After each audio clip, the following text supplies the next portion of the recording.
Through the scope, this is Quiz. Appreciate everybody's been rocking with the channel. Support, subscribe, hit that like button. We appreciate it all. It's winding down, y'all. This trade deadline is winding down. We ain't see nothing so far. Ain't really nothing going on. But you know, towards the end, it's going to ramp up.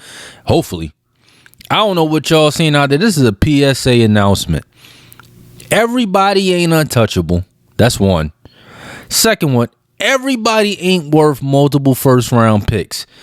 I don't know what happened with the value in NBA, but I'm seeing guys who really ain't even all that. They might average 12 a game. They might be off the bench. They might have been good years prior. And now these teams, or they might be often injured, and these guys in these teams want 3, 4, 5 first-round picks for them. You know what messed that shit up? It was that Desmond Bain trade and that Rudy trade. Once them Jones went down and those teams got 4, 5, 6 first-round picks, it fucked up the whole league. It messed up everything at that point. Because now I'm seeing guys who don't even play that much trying to get first-round picks. Like Herb Jones, they want multiple for him. Trey Murphy, I'm cool with Trey getting that.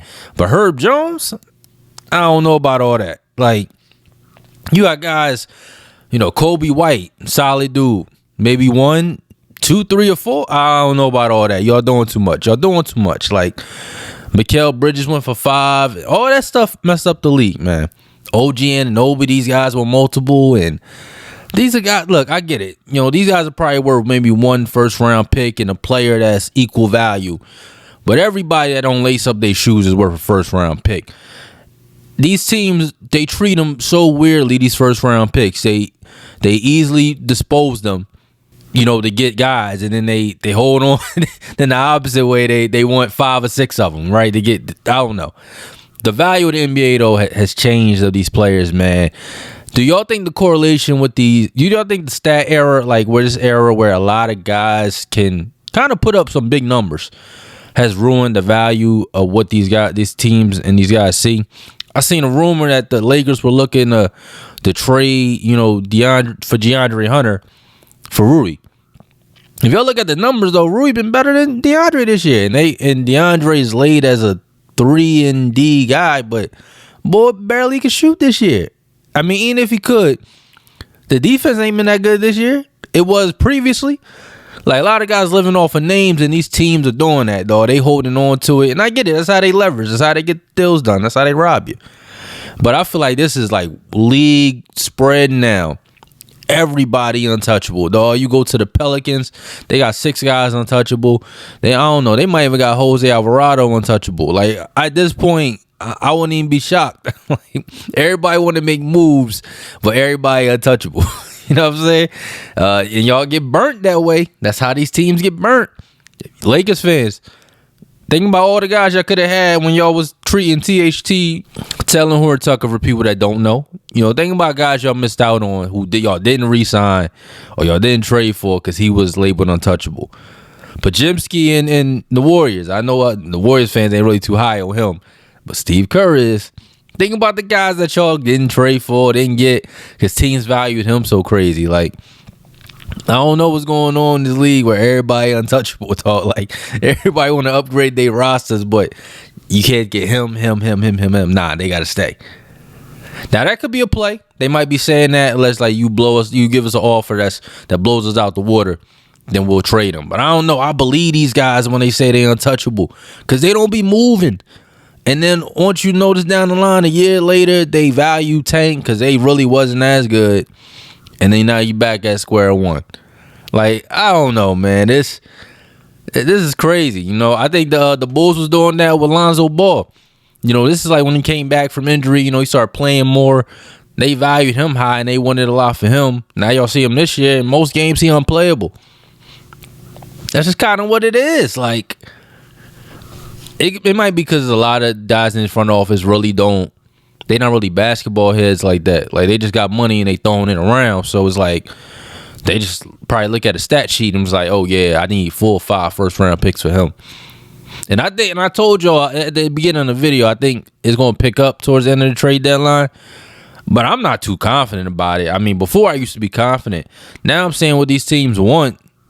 I don't really understand where the value is coming from. I don't understand where it's coming from.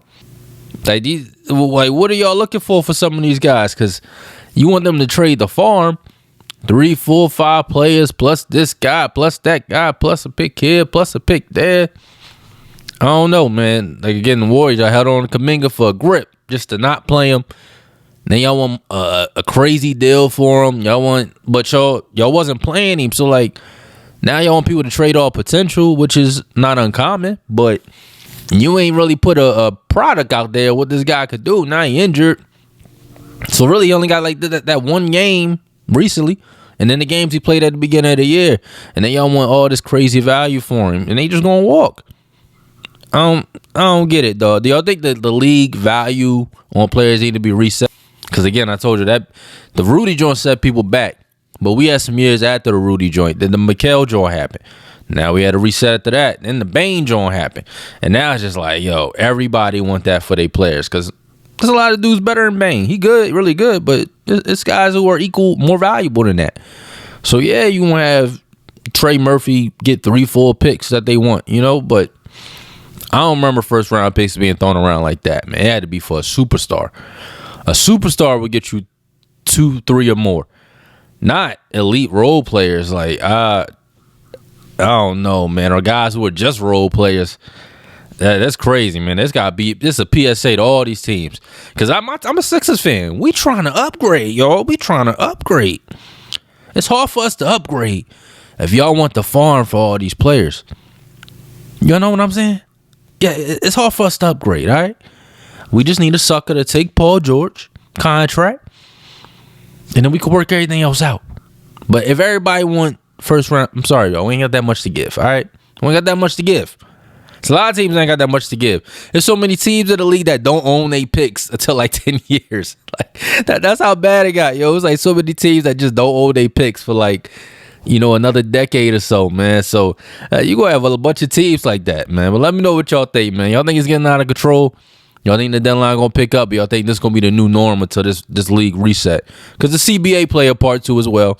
That's a big factor that's looming in the background. Like these teams ain't, they got to upload some of these contracts. So you got that playing a part as well. But I think a major issue is just the value system broken. Now, that's what I'm coming from here. That's what I think, man. And everybody ain't untouchable. That's how I'm in this. Everybody ain't untouchable, man.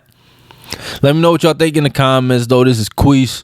Through the Scope. Like, comment, subscribe. I'm out.